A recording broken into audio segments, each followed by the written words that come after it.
Sveiki atvykę į Massey Ferguson vaizdo įrašų seriją How-To. Šiame vaizdo įraše nagrinėsime skirtingus Massey Ferguson traktorių važiavimo krypties keitimo būdus. Yra 3 galimybės. Naudojant galios valdymo svirtį, daugiapakopį valdiklį arba multi-abdi valdiklių, jei jūsų traktoriuje jis įrengtas. Įjungta važiavimo kryptis matoma traktoriaus prietaisų skydelyje. Norėdami įjungti arba pakeisti važiavimo kryptį galios valdymo svirtimi, išjunkite stovėjimo stabdį.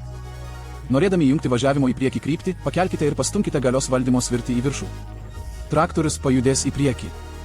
Tas pats principas taikomas žemyn, norint įjungti važiavimą atbulinę eigą.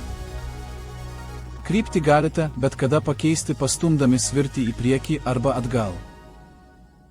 Toliau įjungti arba keisti važiavimo kryptį multipad valdiklių. Įsitikinkite, kad galios valdymo svirtis yra neutralioje padėtyje. Iki galo nuspauskite sankabos pedalą, nuspauskite saugos gaiduką, esantį multipad svirties gale. Tada multi-abdi mygtukais pasirinkite norimą važiavimo kryptį.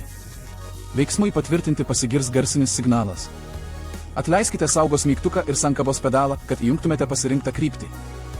Traktorius pajudės pasirinktą kryptimi. Kryptį galite bet kada pakeisti paspausdami mygtuką pirmyn arba atgal. Atkreipkite dėmesį, kad jei dar kartą panaudosite galios valdymo svirtį, nebegalėsite keisti krypties naudodami daugiafunkcinius mygtukus. Reikės grąžinti ją į neutralią padėtį ir pakartoti ankstesnę procedūrą. Galiausiai, jei jūsų traktoriuje įrengtas daugiafunkcinis joistikas, principas toks pat. Įsitikinkite, kad galios valdymo svirtis yra neutralioje padėtyje. Iki galo nuspauskite sankabos pedalą. Nuspauskite daugiafunkcinio vairalazdės gale esantį apsauginį gaiduką. Vairavimo kryptį pasirinkite ant vairalazdės esančiais mygtukais. Atleiskite saugos mygtuką ir sankabos pedalą, kad įsijungtų pasirinkta kryptis. Traktorius pajudės pasirinkta kryptimi. Kryptį galite bet kada pakeisti paspausdami mygtuką pirmyn arba atgal. Veiksmui patvirtinti pasigirs garsinis signalas.